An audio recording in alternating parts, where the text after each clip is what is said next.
하나님 말씀 신약성경 183쪽입니다. 요한복음 21장. 그 후에 예수께서 디베레아 호수에서 또 제자들에게 자기를 나타내셨으니 나타내신 일은 이러하니라. 시몬 베드로와 디두모라 하는 도마와 갈릴리 가나 사람 나다나엘과 세베대의 아들들과 또 다른 제자 둘이 함께 있더니 시몬 베드로가 나는 물고기 잡으러 가노라 하니 그들이 우리도 함께 가겠다 하고 나가서 배에 올랐으나 그날 밤에 아무것도 잡지 못하였더니 날이 새어갈 때에 예수께서 바닷가에 서셨으나 제자들이 예수이신 줄 알지 못하는지라. 예수께서 이르시되 얘들아 너에게 고기가 있느냐? 대답하되 없나이다. 이르시되 그물을 배 오른편에 던지라. 그리하면 잡으리라 하시니 이에 던졌더니 물고기가 많아 그물을 들 수 없더라. 예수께서 사랑하시는 그 제자가 베드로에게 이르되 주님이시라 하니 시몬 베드로가 벗고 있다가 주님이라 하는 말을 듣고 겉옷을 두른 후에 바다로 뛰어내리더라. 다른 제자들은 육지에서 거리가 불과 한 50칸쯤 되므로 작은 배를 타고 물고기 든 그물을 끌고 와서 육지에 올라보니 숯불이 있는데 그 위에 생선이 놓였고 떡도 있더라. 예수께서 이르시되 지금 잡은 생선을 좀 가져오라 하시니 시몬 베드로가 올라가서 그물을 육지에 끌어올리니 가득히 찬 큰 물고기가 153마리라. 이같이 많으나 그물이 찢어지지 아니하였더라.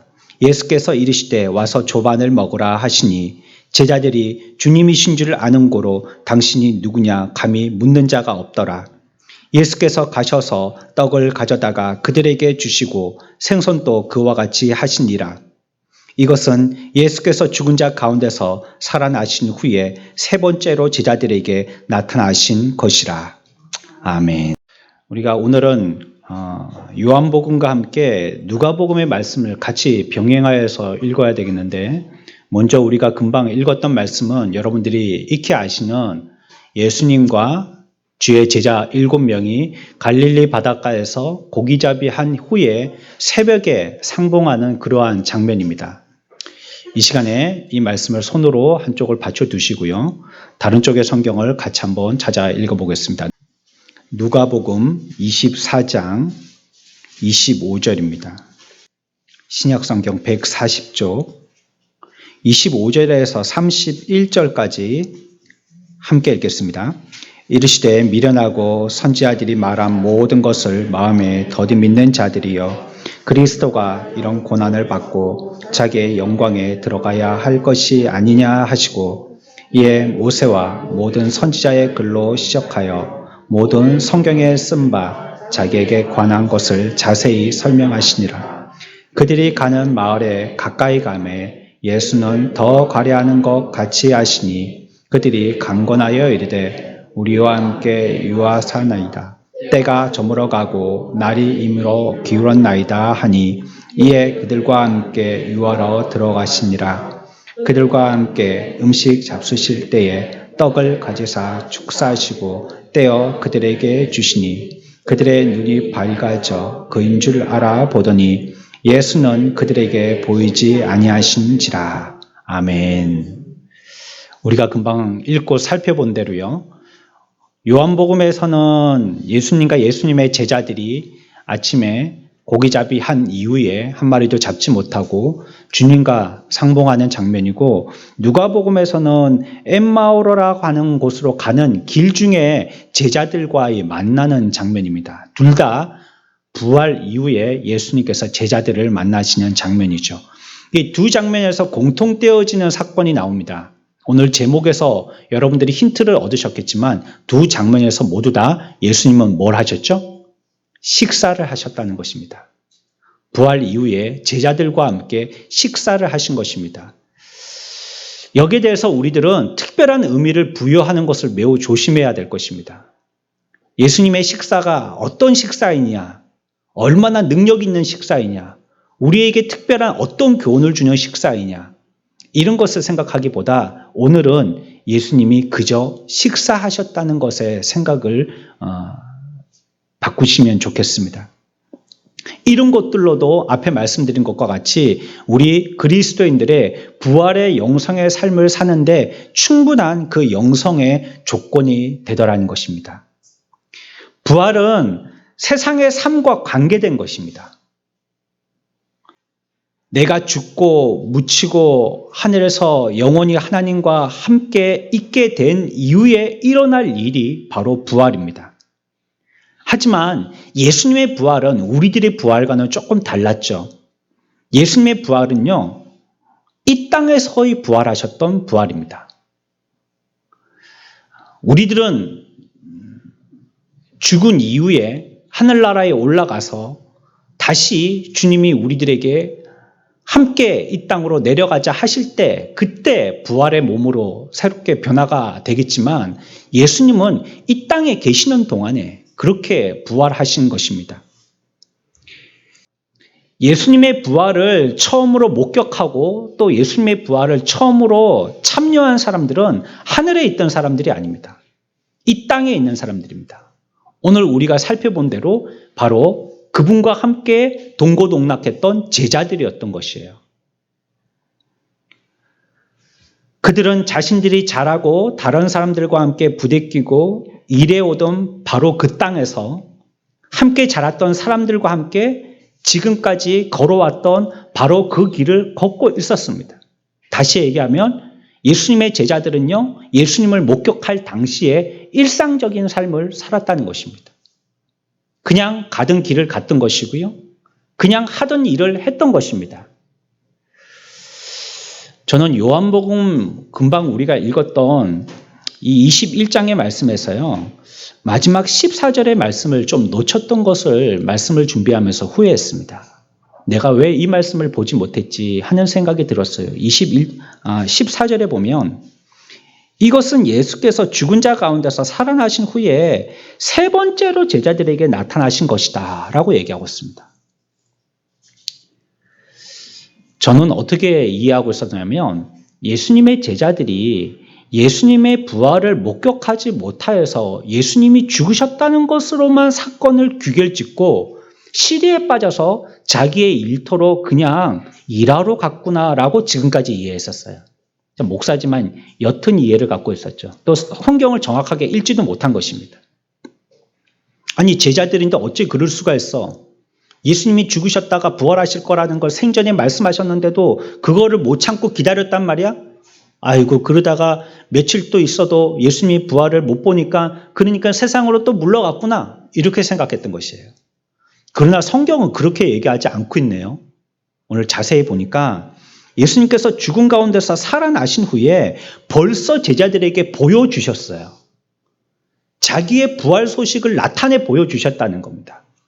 뒤에 가서도 나오겠지만요. 20장에 보면 그 두 사건이 언제 때고 그 근처에 누가 있었고 거기는 어디였는지를 분명하게 기록하고 있습니다. 이전에 그러니까 두 번이나 더 똑같은 제자들에게 예수님의 부활의 사건을 증거하여서 나타내 보여주셨다는 것이에요. 그렇다면 문제는요. 과연 이들이 왜 그와 같이 이전의 일상의 삶으로 돌아갔느냐는 것입니다. 제가 이해했던 것처럼 예수님의 부활을 목격하지 못했다면 예수님이 죽었으니까 이제 우리의 지도자가 사라지셨으니까 이제 끝났구나. 이 세상을 로마에서 이렇게 오랫동안 700년 가까이 구약시대 때부터 지금까지 종살이 해왔던 우리의 삶에서 이제 참 메시아가 오셔서 메시아라면 우리가 기대하는 것처럼 정치적인 자유를 주시고 이런 모든 속국에서 이제는 완전하게 해방을 주실 줄 알았는데 이제 그분이 나셨다가 우리가 그렇게 메시아로 알고 추정하고 따랐는데 돌아가신 거예요. 아이고 이분 또 아닌가 보네. 그런 줄 알고 믿고 따랐더니 이분 또 아닌가 보네 하고 푹 한숨을 쉬고요. 실망하면서 안 되겠다 이제. 우리도 따르던 그분이 돌아가셨으니까 우리도 우리 살 길을 찾아보자 하고 옛날의 직업으로 돌아갔구나 이렇게 생각한 거예요. 그런데 성경은 그렇지 않다고 분명히 우리들에게 저 같은 오해를 할까 봐 분명히 14절에서 이것은 부활 이후에 벌써 예수님을 두 번이나 목격한 제자들에게서 나왔던 행동들이다라고 얘기하고 있는 거예요. 이미 제자들은요, 예수님의 부활을 목격했다는 겁니다. 부활하신 예수님을 만나고 확인하고서 그리고서 이 7여 제자들은 베드로와 함께 물고기를 잡으러 일상의 삶으로 돌아갔다라고 얘기하고 있는 것이에요. 부활의 삶은요, 하늘나라 가서 사는 것이 아닙니다. 우리가 부활을 얘기하니까 뭐 하늘나라 가서 날개 달고 천사처럼 사는 것이 부활의 삶이 아닌가 그렇게 생각할 수 있지만 그것은 그 시대에 주님을 따르던 제자들이 이해했던 이해입니다. 예수님이 부활하실 때 그들은요, 아, 부활은 하늘나라 가서 있게 될 것이구나. 하나님 나라에서 또 한 번 살게 되어지는 삶, 그걸 부활이라고 얘기하구나. 제자들은 그렇게 이해하고 있었어요. 그러니 이 땅에서의 예수님과 같은 부활은 꿈에도 생각 못했죠. 그거는 그저 교훈일 뿐이야. 이상일 뿐이고 기독교라는 새로운 복음을 우리들에게 얘기할 때 구약시대 때의 말씀을 오늘날 신약시대 때에 오늘 시대에 맞게 해석해서 해주시는 말씀이야. 그러니 부활은 하늘 나가서 얻게 되어지는 거야. 신령한 몸으로, 새로운 몸으로, 영의 몸으로서 살아나는 영원한 천국에서의 삶을 얘기하는 것이 부활이야. 제자들은 그렇게 이해한 것입니다. 그렇기 때문에 예수님께서 이 땅에서 죽은 자 가운데서 다시 나다넬과 같이 살아나셨을 때에 깜짝 놀랐던 거예요. 미쳤다고. 귀신을 본 것이라고 자기들끼리도 믿지 않았던 것이에요. 부활의 삶은 하늘나라에 가서 사는 것이 아니에요. 그분의 살아나심을 믿고 담대히 증거하며 우리의 부활을 바라보며 소망 중에 하늘나라를 목표 삼고 힘써 믿음으로 사는 것이 이 땅에서 저와 여러분들이 살아야 할 부활의 삶인 것입니다. 부활의 삶은 이 땅에서 사는 거예요. 그분이 살아나신 것 같이 우리들도 살 것을 믿고 사는 것입니다. 작년에 부활절 때 전화했던 말씀이 기억나는데 여러분들 기억나시나요? 부활은요, 우리에게 소망을 주는 것입니다. 죽었다가 살아나는 것을 소망하는 것처럼 우리들도 이 땅에 있는 동안에 죽음의 환경, 죽을 지경, 죽음의 형편, 죽을 것 같은 우리의 모든 주변의 상황에서 다시 이렇게 세워주시는 것이 부활의 신앙이다라고 우리가 그때 배웠습니다.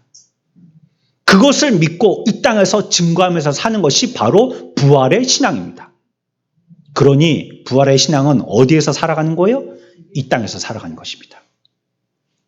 우리가 부활할 것을 믿고 이 땅에서 살아가는 것이 그것이 부활의 소망인 것입니다. 지금도 살아계시고 역사하시고 하나님의 우편에서 우리를 위해서 중보하고 계신 성자 예수 그리스도를 우리들은 지금 믿고 있습니다.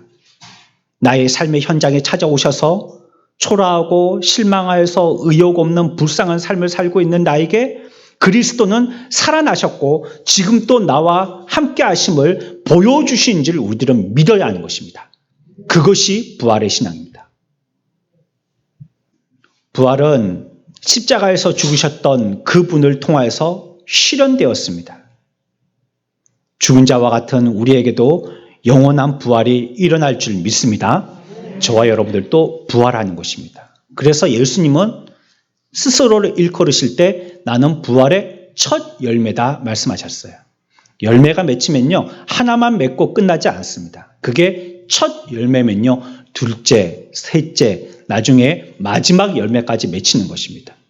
이 무엇을 얘기하는 것입니까? 저와 여러분들이 모두 예수 그리스도와 같이 부활할 것을 우리에게 분명하게 얘기하고 있는 것입니다.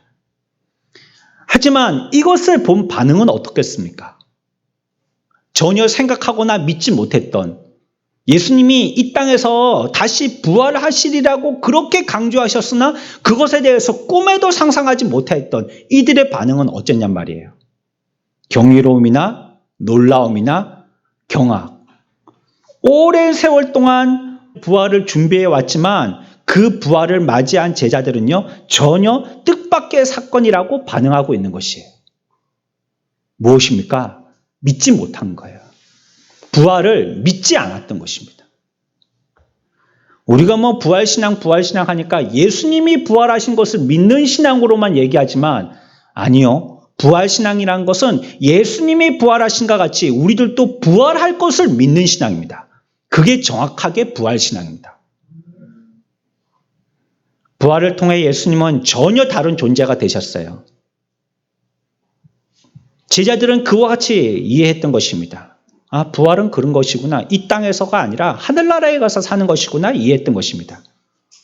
하지만 그들이 살아있는 이 땅에서 예수님의 부활은 그들이 전혀 생각해보지 못했던 새로운 전혀 다른 모습으로 나타난 것입니다.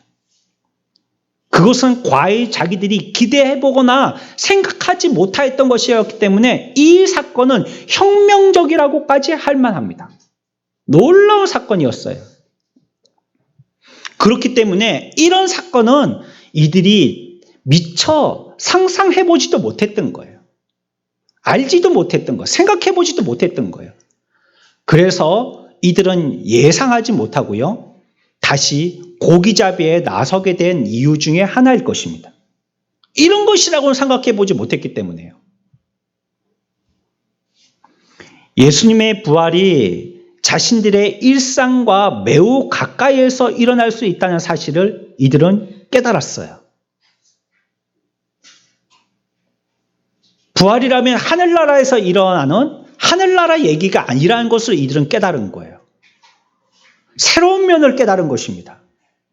부활 말은 많이 들었지만 그 부활이 이런 현실적인 부활, 새로운 몸으로 변화되어지는 부활, 이 땅에서 우리가 눈으로 목격할 수 있는 부활, 의심스러우면 만져볼 수도 있는 부활, 우리와 함께 식사하고 대화할 수 있는 부활, 이런 부활로 생각하지도 못했거든요. 그러나 이들이 예수 그리스도가 직접 그와 같이 이 땅에서의 자기들이 전혀 생각하지 못하였던 모습으로 부활한 것을 보고 깜짝 놀라고, 아, 부활은 이 땅에서 우리의 일상 중에서 나타나신 주의 역사구나 하는 것을 깨달았다는 겁니다. 여러분들, 우리의 신앙의 교훈들을 이상으로 생각하십니까? 믿음의 교훈들을 어디 성경에서 유명한 작가가 우리 듣기 좋으라고 한 복과 은혜의 말이라고 생각하십니까? 그렇지 않습니다. 복음의 소식은 현실적인 것입니다. 복음의 소식은 저와 여러분들에게 일상적인 부분에서 역사하시는 것입니다. 복음의 놀라운 능력과 거기서 나타나는 많은 사건들은 오늘날 저와 여러분들 주변에서 지금 나타나고 있는 일들입니다. 그 부활하신 예수님은요, 그 시절에만 계셨다가 눈 깜짝할 사이에 사라지고 하늘나라에 구름 타고 올라가셔서 우리들은 동화로만 얘기로 전해 듣는 얘기가 아니고요. 오늘 저와 여러분들의 현장에서 저와 여러분들의 마음 가운데 계시면서 나타내 보여주시는 사건이라고 제자들은 깨달았다는 것이에요. 부활은 그것입니다. 부활은 어떤 추종자들이 한 우리의 종교의 지도자를 영웅화시키려고 만든 신화가 아니라는 것이에요. 20장 보세요. 19절 봅니다. 같이 읽습니다. 이날 곧 안식 후 첫날 저녁 때에 제자들이 유대인들을 두려워하여 모인 곳에 문을 닫았더니 예수께서 오사 가운데에 서서 이르시되 너희에게 평강이 있을지어다. 아멘. 부활하신 첫날 제자들과 만난 것입니다. 어디를 모으셨죠? 예수님이 부활하셨을 때 예수님의 부활하심을 나타내 보여주시기 위해서 어디 올림픽 체조 경기장에 모았습니까? 신령한 갈릴리 바다 한가운데 모았습니까? 아니면 헐몬산이라고 물의 근원이 시작되어지는 산 꼭대기로 백성들을 모았습니까? 아니요. 두려워서 떨고 있는 제자들이 모여있는 그들의 삶 가운데 예수님은 나타나셨어요. 그들이 모여있는 그들의 모임 가운데 예수님은 나타나신 것입니다. 조금 더 내려가 볼까요? 26절입니다. 20장. 같이 읽습니다. 여드레를 지나서 제자들이 다시 집안에 있을 때에 도마도 함께 있고 문들이 닫혔는데 예수께서 오사 가운데에 서서 이르시되 너에게 평강이 있을지어다 하시고 아멘. 몇 번째 나타나신 거라고요? 또 나타나신 것입니다. 또 나타나신 거예요. 또 나타나셔서 너에게 평강이 있을지어다. 첫 번째 나타나셨을 때와 같이 동일한 말씀을 하고 계십니다. 어디에 계셨습니까? 제자들이 다시 집 안에 있을 때 또 나타나셨어요. 어디에 모이라고 말씀하지 않으셨어요. 신령하고 특별한 장소를 소집하지 않으셨어요. 우리들이 있는 일상 가운데 예수님은 나타나신 겁니다. 그리고 오늘 우리가 읽었던 21장에서도 일상의 그들이 생활하고 있는 가운데 예수님은 부활의 모습으로 나타나셨다는 것입니다.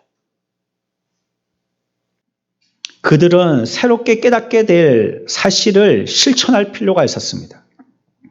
그래서 이들은요, 일상 속으로 돌아가게 되어집니다. 복음은 또 우리에게 주신 부활은 일상에서 있는 것이구나. 그러면 우리들이 일상으로 돌아가야 되겠구나라고 생각한 것이에요. 하늘나라 얘기가 아니구나. 이게 꿈 얘기가 아니구나. 우리가 죽어야지만 이루어지는 얘기가 아니구나. 이 땅의 일상 가운데서 나타나는 얘기구나. 그게 부활이구나. 그러면 우리는 일상으로 돌아가야 되겠구나 하고 제자들 7은 일상으로 돌아가게 되는 것이 바로 오늘 우리가 읽었던 갈릴리의 해변에서의 장면입니다. 호수는 이들에게 친숙한 일터입니다. 그들은 손에 익은 고기잡이 배로 돌아가게 됩니다. 이것은 자기들이 살아가야 될 현실에 대해서요, 일종의 일상, 그러면 그들에게 생각되어지는 반사적인 장소와 반사적인 행동입니다. 일상, 그러면 여러분들이 딱 생각나는 데가 있으시죠? 어디가 여러분들의 일상 삶을 사는 곳입니까? 이들은 그곳이에요. 배, 그물, 바닷가, 여기가 일상이에요. 그러니까 이곳으로 돌아간 것입니다. 그런데요, 안타깝게도 그들은 밤새 그물을 던졌지만 고기는 잡지 못했어요. 21장 3절 같이 봅니다. 시작.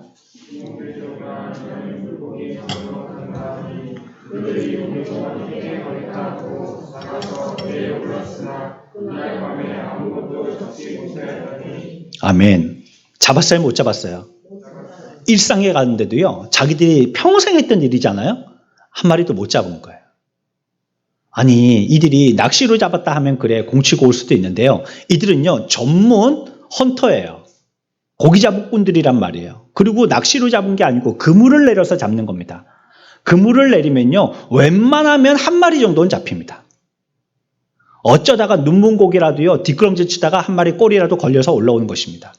근데 어째 한 마리도 못 잡은 거예요. 빈손으로 그물을 걷게 된 것입니다. 근데 그때의 4절 봅니다. 날이 새어갈 때에 예수께서 바닷가에 서셨으나 그때 새벽 무렵에 예수께서 호숫가에 나타나신 것입니다. 이제 제자들이 그물을 다 싣고 집에 가려고 할 때, 이제 못 잡았구나, 이제 하루 공쳤구나. 이 타임에 못 잡으면 고기는 없어. 해 뜨면 고기는 없어. 그러니까 집에 가자 하고 할 때에 예수님께서 나타나신 것입니다. 제자들은요, 불과 해변에서 많이 떨어지지 아니한 곳에서 고기를 잡았다라고 얘기하고 있어요. 8절 볼까요? 배를 얼마나 떨어뜨려서 고기를 잡고 있는지 같이 읽습니다. 다른 제자들은 육지에서 거리가 불과 한 50칸쯤 되므로 작은 배를 타고 물고기 든 그물을 끌고 와서 뭐라고 얘기하냐면요, 육지에서 거리가 불과 한 50칸쯤 되었다는 거예요. 이거 오늘날 거리로 환산하면 90m쯤 됩니다. 90m.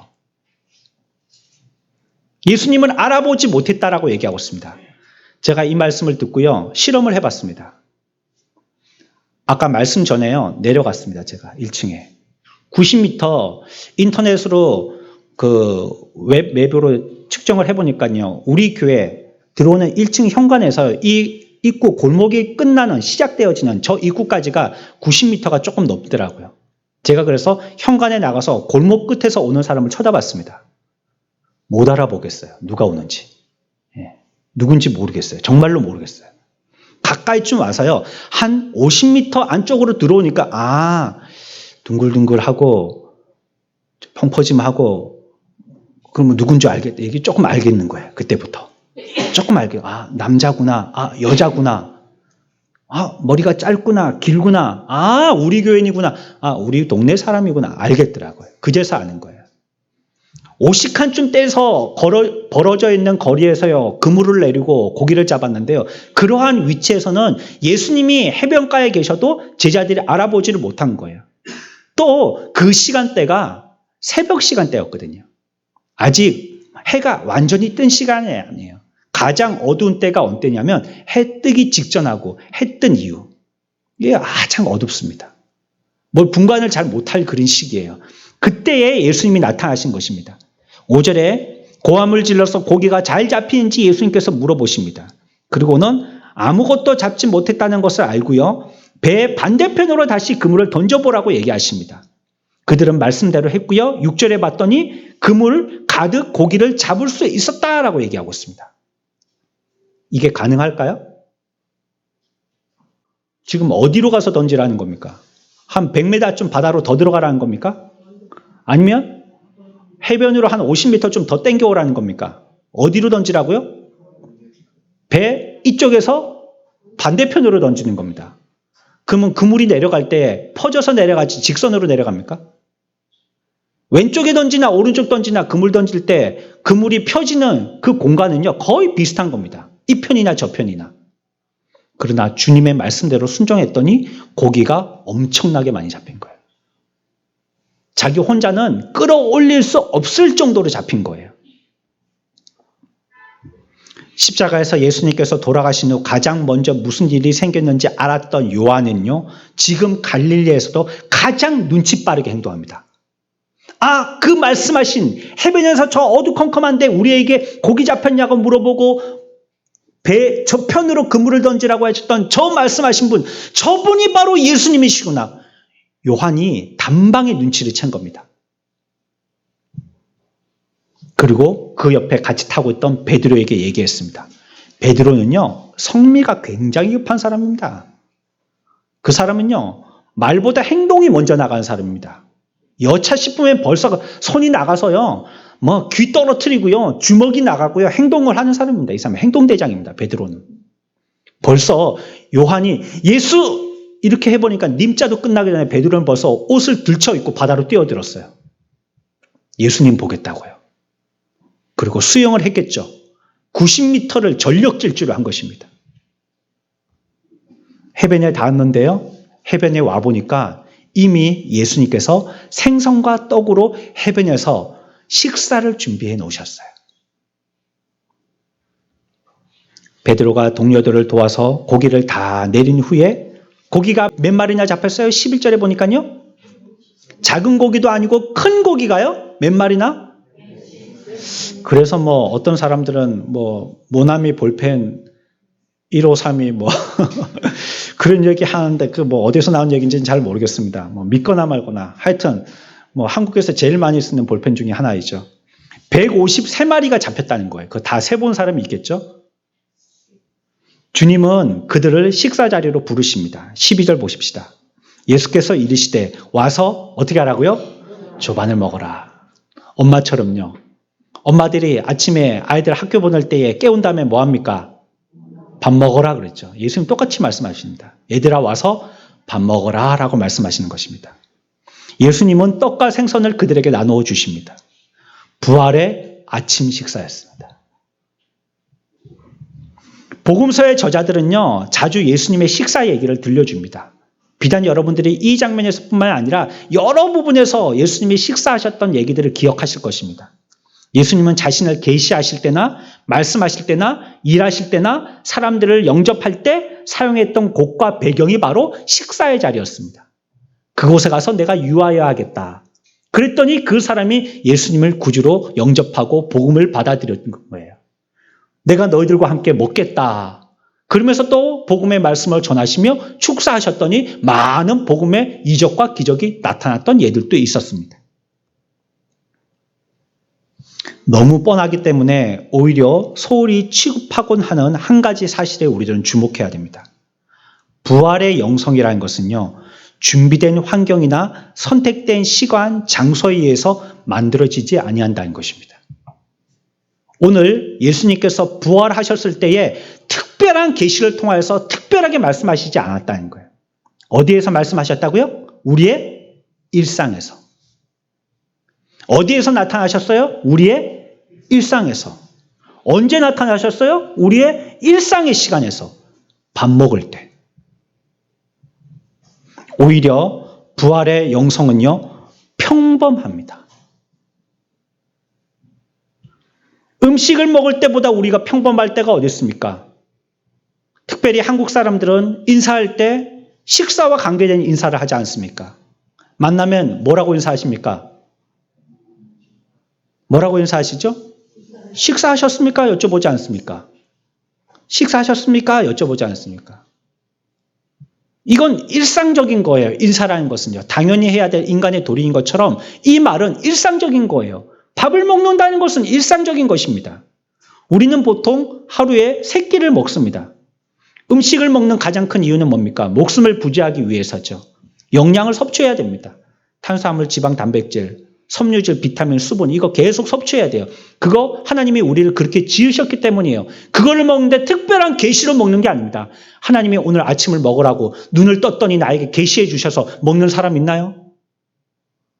그러면 그 사람 새벽기도 안 나오면 아침밥 못 먹게요. 하나님이 오늘 온종일 우리들에게 점심 먹으라고 말씀해 주셔서 점심 먹는 사람 있나요? 그냥 일상적으로 먹는 겁니다. 그냥 배가 고프니까 먹는 거예요. 하지만 또 어떤 때에는 즐기기 위해서 먹기도 하지요.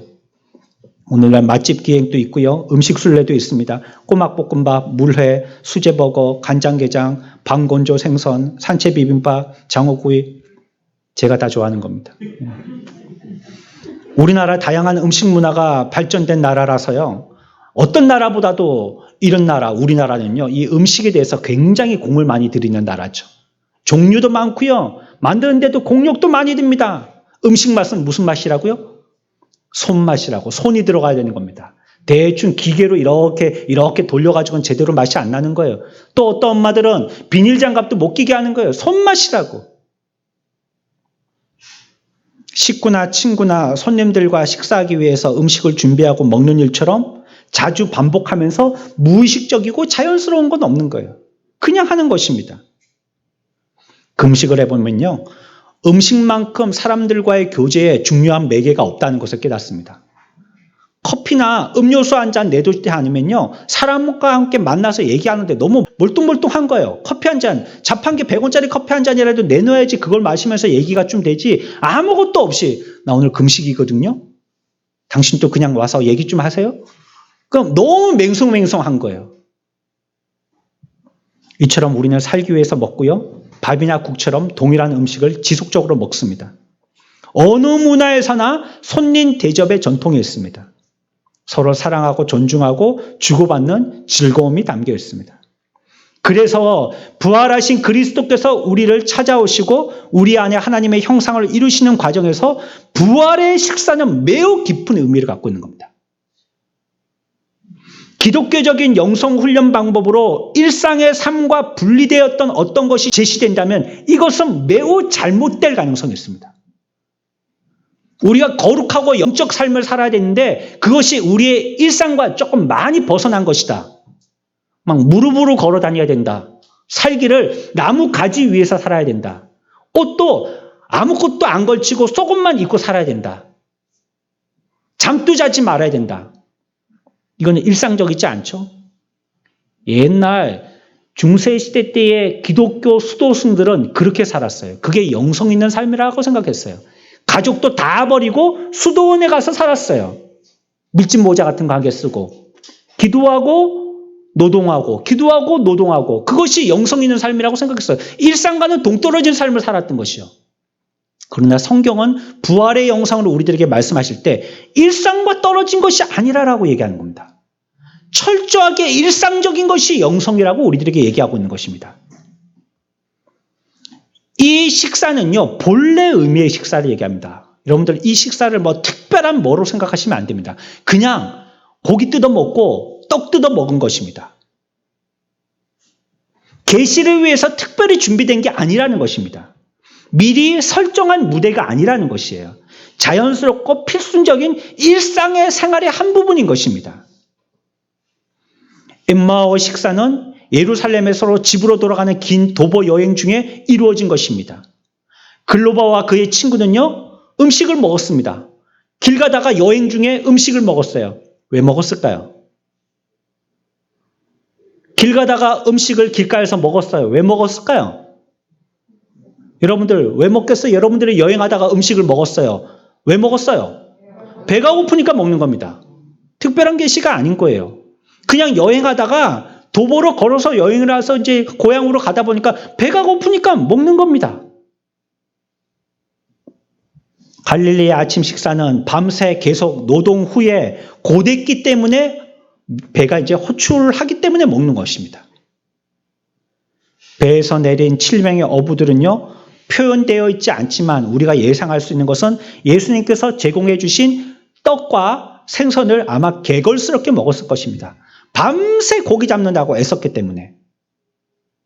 그리고 미리 준비되어 있던 이 음식을 보고 고마워했을 것입니다. 차려 먹는 거 귀찮잖아요. 남자들 특히 부인들이 어디 며칠 있다가 온다 하면 반찬을 집에다가 가득가득 해놓고 가지 않습니까? 그렇죠? 아내가 여행 갔다고 집에 돌아와 보면 없어진 거라고는요. 냉장고에 김치 말고는 없어요. 반찬 그대로 있어요. 왜 안 먹었냐 하니까 귀찮아서 안 먹었다는 거예요. 라면 끓여 먹고. 남자들은 자기가 차려 먹기 참 귀찮아하는 존재들인 것 같습니다. 차려줘야지 그제서야 조금 먹는 것 같아요. 잘 안 챙겨 먹어요. 그런데 예수님이 벌써 다 차려주신 겁니다.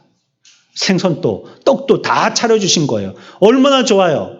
허기진데 다 차려놓은 상에 있는 거 그냥 먹기만 하면 되는 거잖아요. 제자들이 얼마나 고마워했을까요? 예수님의 초대에 응한 것도 왜일까요?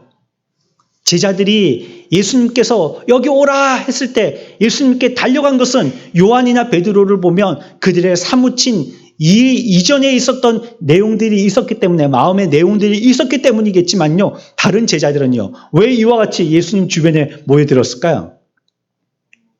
배고파서죠 뭐. 함께 얻어먹으려고. 그래 모였던 것입니다. 성경에는요. 음식이라는 상징을 통하여서 하나님을 향한 우리의 영적 욕구를 형상화한 절묘한 비유들이 많이 있습니다. 시편을 보겠습니다. 34편 8절입니다. 함께 읽습니다. 아멘. 여호와의 선하심을 어떻게 알으라고요? 그냥 알으라는 게 아니고 맛봐서 알으라는 것입니다. 마태복음 5장 6절 말씀입니다. 같이 읽습니다. 시작.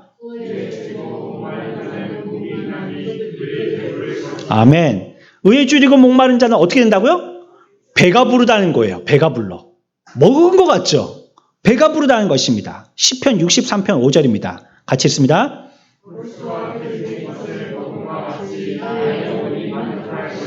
밥 먹은 것처럼 내 영혼이 만족을 한다는 것입니다. 얼마나 만족하느냐? 먹고 나면 배가 든든하듯이 만족하다는 것입니다. 요한복음 4장의 말씀입니다. 같이 읽습니다. 아멘. 내게는 너희들이 알지 못하는 뭐가 있다고요? 먹을 양식이 있다는 거예요. 너희들 먹어야 살지 내게 와야지 먹을 것이 있어. 그 양식을 내가 갖고 있어. 이렇게 표현하셨다는 거예요. 복음의 영적인 교훈들을 먹는 것과 절묘하게 상징적으로 우리들에게 말씀하고 계십니다. 하지만 부활의 식사들은요. 전혀 그런 것이 아니었다는 거예요. 엠마오로 가는 제자에게나 오늘 갈릴리 해변에서의 제자들이 먹는 이 음식은요. 말 그대로 그냥 밥이에요. 밥. 그냥 밥을 먹은 것입니다. 뭐 상징한 게 아니에요. 뭐 영의 양식 뭐 이런 거나 기름지고 뭐 골수의 배부름이나 여호와의 선하심 맛보는 이런 거 아니에요. 그냥 먹은 거예요. 그냥 먹은 거라는 거예요. 실제로 떡과 생선을 입으로 먹은 것입니다. 우리의 영성 개발을 위해서 잠시 일상에서 벗어나야 할 때도 있습니다. 예수님도 마가복음 1장에 보면 새벽에 아직 밝기도 전에 일어나서 한적한 곳에 가서 기도하시더니라고 얘기했습니다. 일상과 벗어난 곳이죠. 그렇게 연습하고 훈련해야 할 필요가 있을 때도 있습니다. 누가와 요한이 말하는 영성 형성, 특별히 부활 때 이루어진 영성은요. 그러나 그러한 일상에서 벗어난 영성이 아니라 식사 자리에서 일상적인 영성을 얘기한다는 것입니다.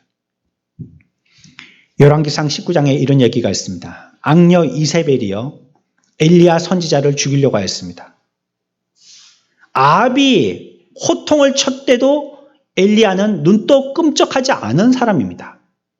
아무리 나를 죽이겠다 해도 나는 하나님의 말씀을 전하겠다고 담대하게 왕 앞에서 있어야 될 일들에 대한 예언을 했던 사람입니다. 그런데 이 사람이 위기에 봉착한 겁니다. 아합의 아내 이세벨, 여자는 무섭거든요. 남자보다. 남자는 하겠다 하고 그냥 흐지부지 할 때가 있는데 여자는 한을 품으면 7, 8회래도 소리가 안 내요. 그건 무서운 겁니다. 벌벌 떨리는 겁니다. 창문 닫았고 볼로 켜고 자도 덜덜 떨리는 겁니다. 무섭거든요. 엘리야가 간이 떨린 겁니다. 그래서요, 엘리야가요, 왕이 호통칠 때도 간을 담대하게 했는데 이세벨이 얘기하니까 간이 쫄려서요, 광야로 도망가게 됩니다. 그리고 자기가 할 수 있는 것이 없다라고 생각할 때 우울증에 빠지게 됩니다. 그리고는 뭐라고 했냐면 내가 여기서 죽어야 되겠다라고 하는 거예요. 이제 더 이상 나를 죽이는 사람을 도망다니면서 마음 쫄려서 살 수 없다는 거예요. 두 다리 뻗고 살 만한 곳이 필요하다는 거예요.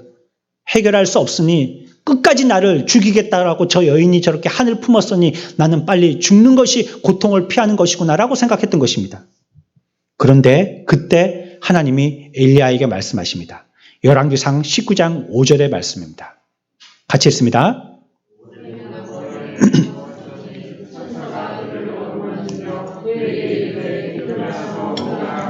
아멘. 뭐라고 말씀하십니까? 여기도 동일하게 하나님이 천사를 통하여서 대언하시는데 뭐 하라고 한다고요? 일어나서 먹으라고 하는 것입니다. 일어나서 먹으라고 하는 것이에요. 먹는 일은 매우 일상적이고 보통의 일이라고 설명드렸습니다. 단지 그가 해야 될 일은요, 매일 하던 일처럼 일어나서 그냥 먹는 거예요. 그것이 그가 힘을 얻는 방법입니다. 그것이 그가 새롭게 새 힘을 얻는 방법이에요. 이세벨의 두려움의 공포에서 벗어나는 방법이에요. 그것이 그가 영성을 새롭게 깨게 할 수 있는 방법이라는 것을 말씀하시는 거예요. 누구에게나 엘리야처럼 우울한 일이 있습니다.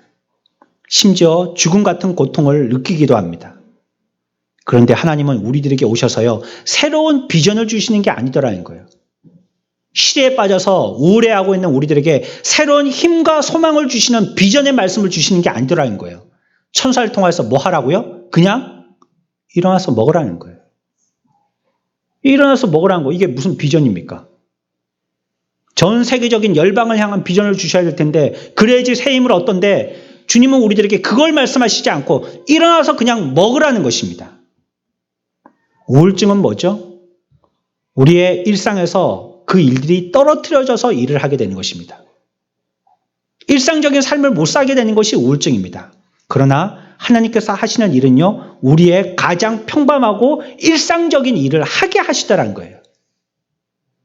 사랑하는 성도 여러분, 영적인 삶은요, 가장 일상적인 삶을 통해서 나타나야 됩니다. 그 사람이 영적인 사람이라고 한다면 산꼭대기에서, 기도원에서, 예배 시간에만, 전도할 때만, 부흥회 가서만, 수양회 갈 때만 영성이 있는 사람이 되어서는 안 됩니다. 영성이 있는 사람은요, 여러분들이 밥 먹을 때 영성이 있게 나타나야 됩니다. 밥을 뜰 때, 국을 뜰 때, 자녀들과 앉았을 때, TV 볼 때, 누워 잘 때, 세수할 때, 친구 만날 때, 회사 생활할 때, 학교 생활할 때, 시장 볼 때, 그때 영성 있는 사람이 진짜 영적인 사람입니다. 일상의 영성이 표현되지 않는다면요, 종교적인 행위로서 영성은 외식이고 거짓입니다. 주님은 우리들에게 일상에서 영성을 회복하라고 얘기합니다. 꽤나 잘 믿는 사람인지 알았더니 동네 가봤더니 그 사람 집을 묻고 싶어서 옆집에다 초인종 누르고 물어봤더니 아이고 그 사람 말하지도 말라고, 그 사람 이름 떠올리기도 싫다고 콧방귀를 끼고 손가락질하는 사람이라면 그 사람은요, 뭐니 해도 영적인 사람은 아닌 거예요. 영적인 사람이 아닌 겁니다. 하나님께서 일상에서 무엇인가 하라 하면 그 자리에서 순종하십시오. 그게 영적인 사람입니다. 우울증에 걸린 사람은요, 일상적인 삶을 안 살고요, 자꾸 차일피일 미룹니다. 눈에 뻔히 보고 할 일이 있는데도요, 일상적인 삶을 못 살아요.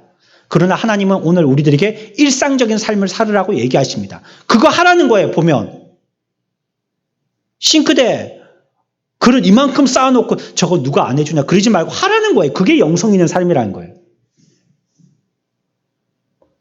그걸 하면요, 우울증이 사라집니다. 성령님을 따라 당장 일어나서 순종하여서 일어나 먹으라 할 때 즉시 행하십시오.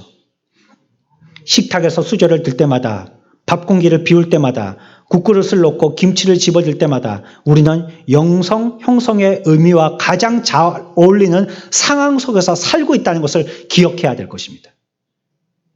그래서 여러분들의 영성은 누가 확인시켜 주느냐? 여러분들의 가족이 확인시켜 줍니다. 목사의 영성은 가족이 확인시켜 줍니다.